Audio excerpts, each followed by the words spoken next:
Shalom everyone, this is Bill Cloud and this is our Torah Tidbit taken from the Torah portion called Noach. Noach, of course, is the preacher of righteousness, as Peter called him, who was, in God's eyes, the only one worthy to escape the destruction that was to come upon the earth in that day. The portion begins in Genesis chapter 6, verse 9. This is the genealogy of Noach. Noach was a just man, perfect in his generations.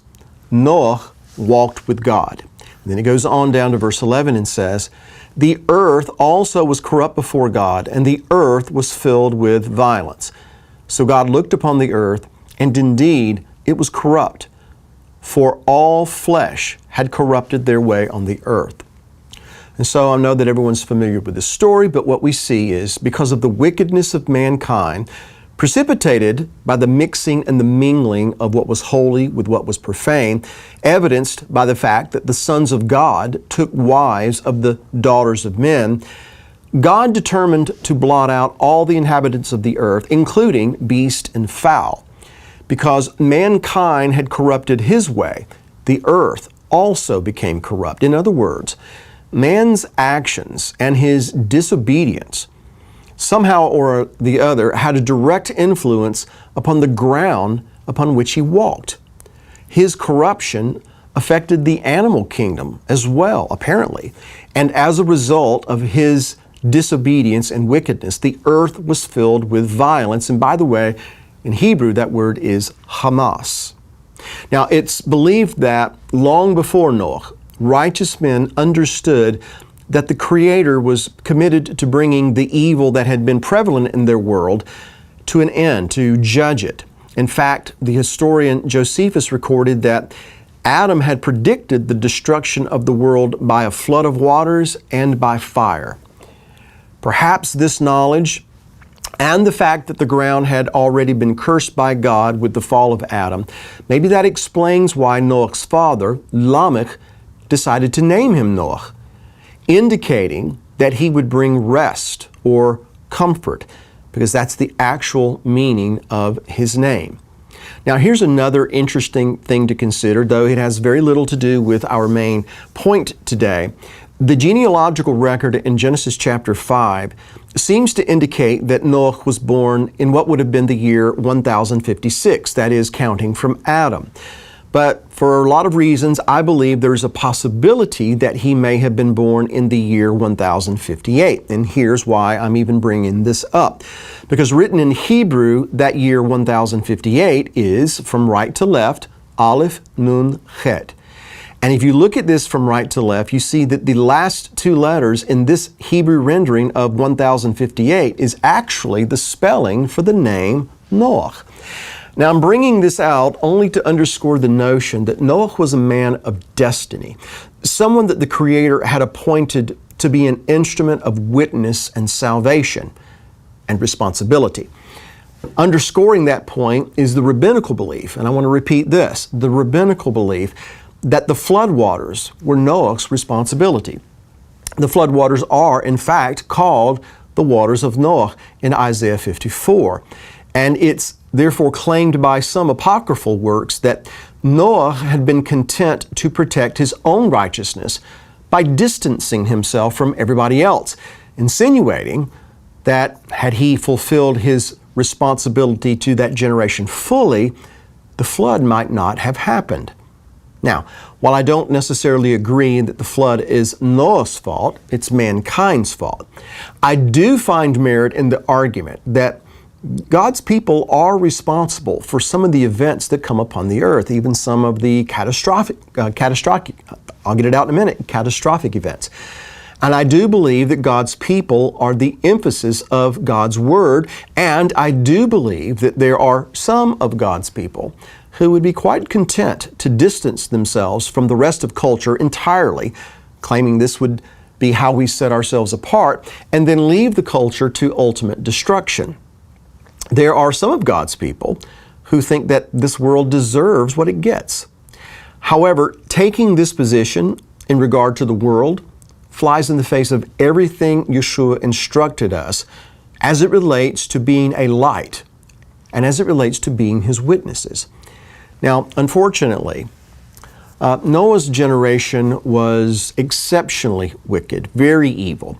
And Noah's generation was unrestrained in their corrupt behavior and lifestyle. And also, unfortunately, in that day and time, most of the sons of God had already given in to the temptation to mingle. In fact, Genesis 6 begins by telling us of how the sons of God corrupted themselves by joining with the daughters of men, and that led to the eventual corruption of the entire earth and consequently the flood. In short, those choosing to live according to God's standards of righteousness were in short supply in those days. Now, accentuating that point is the fact that only 8 people survived the deluge, and we're not even sure if all 8 of those people were righteous. In fact, it only says that of one man. And that brings us to this point, and we go to Hebrews chapter 11, verse 7, to see that by faith Noach, being divinely warned of things not yet seen, moved with godly fear, prepared an ark for the saving of his household, by which he condemned the world and became heir of the righteousness which is according to faith. In other words, because of his faithful actions, because he believed God, his family was saved. Up until this point, nowhere are we told that his wife or his sons, not to mention their wives, were righteous. Apparently, the Scripture seems to suggest that Noah alone was considered righteous. The text said that Noah was a just man and perfect in his generations and walked with God. The Hebrew word there, just, is zadik, literally righteous. The Hebrew word that is translated as perfect is tamim, which means undefiled. In other words, Noah didn't mix with the culture in the same way as the other sons of God did. That Noah walked with God infers that he walked the straight and narrow path, that is, the one way that leads to life. So again, it doesn't say that Noah and his family found grace, or that all 8 of them were just and undefiled.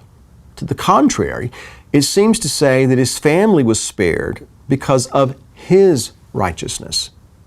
Now, as you consider that, consider Lot and his family, how they were spared or could have been spared because of Abraham's righteousness. Consider the firstborn of Israel in the land of Egypt and how the firstborn were saved because their father was obedient to place the blood of a lamb upon the door in accordance with God's instructions.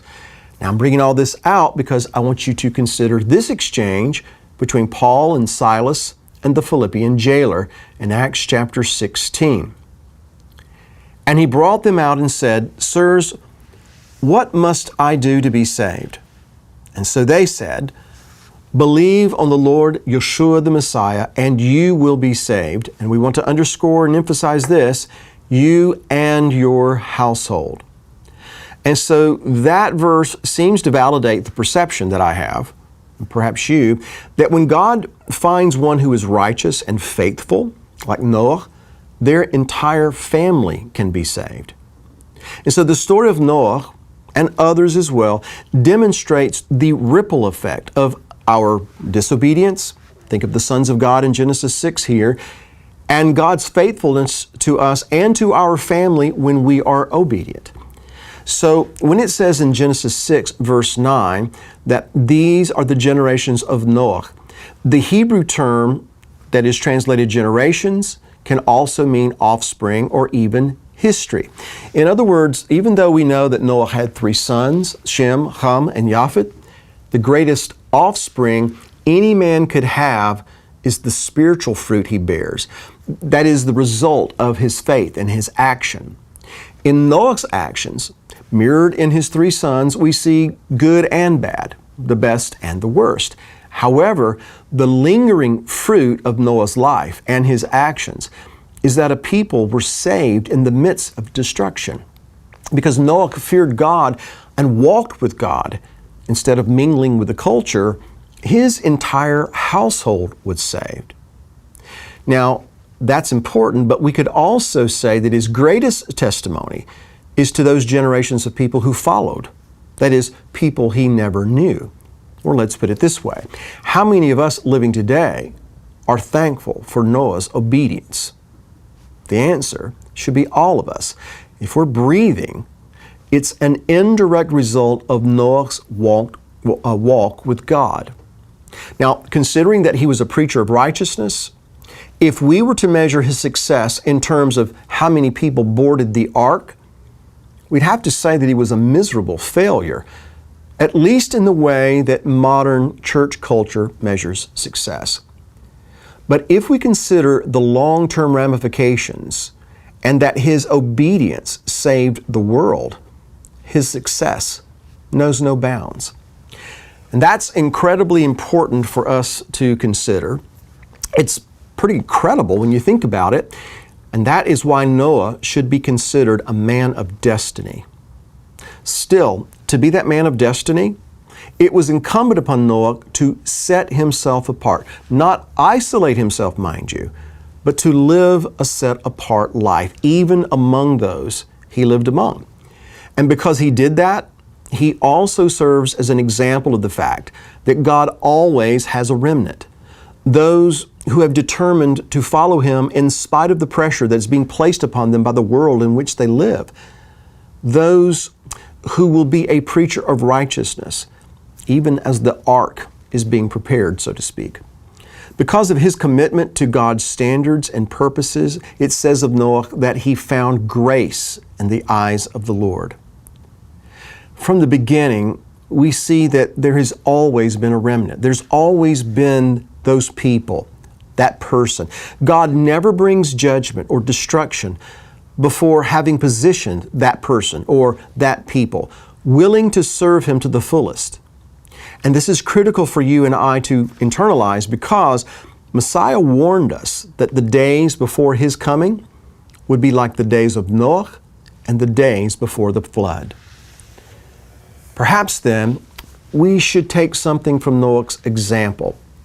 We should take into account that if we desire to be a people of destiny, and if we wish to be among God's remnant, perhaps we should follow the example of Noah and be regarded as perfect in our generations. As I said earlier, the word perfect is the Hebrew tamim and is considered to be a word that means lacking nothing or to be whole. A New Testament concept that would be equivalent to tamim or perfect is found in Paul's letter to Ephesus. Speaking of Messiah's commitment to the body, he said it was so he might sanctify and cleanse her with the washing of water by the word, that he might present her to himself a glorious church, not having spot or wrinkle or any such thing, but that she should be holy and without blemish. You see, ladies and gentlemen, this is what is required if we are going to be those who walk with God, and consequently, those who find grace in the eyes of the Lord. This is what is required if we're going to be part of that remnant and if we are going to be people of destiny. Because you see, we are witnessing the same trends in culture as did Noah. That is the promotion of mixing clean with unclean, holy and profane. So then, like Noah, we are to remain unpolluted, set apart, and to walk upright before God. Because if we are living in the days of Noah, we see that he did not spare the wicked of that time, and he won't spare the wicked of this time. But if we are found to be just and perfect, like Noah, he will deliver us, even though we live in the midst of corruption, as Peter wrote for us in 2 Peter chapter 2. For if God did not spare the ancient world, but saved Noah, one of 8 people, a preacher of righteousness, bringing in the flood on the world of the ungodly, then the Lord knows how to deliver the godly out of temptations and to reserve the unjust under punishment for the day of judgment. And so with that, ladies and gentlemen, I want to encourage you to learn from Noah and to be found those people who are just and upright so that we can fulfill our appointment with destiny. Well, that's it for this week's Torah Tidbit. Thank you for joining me. Until next time, shalom.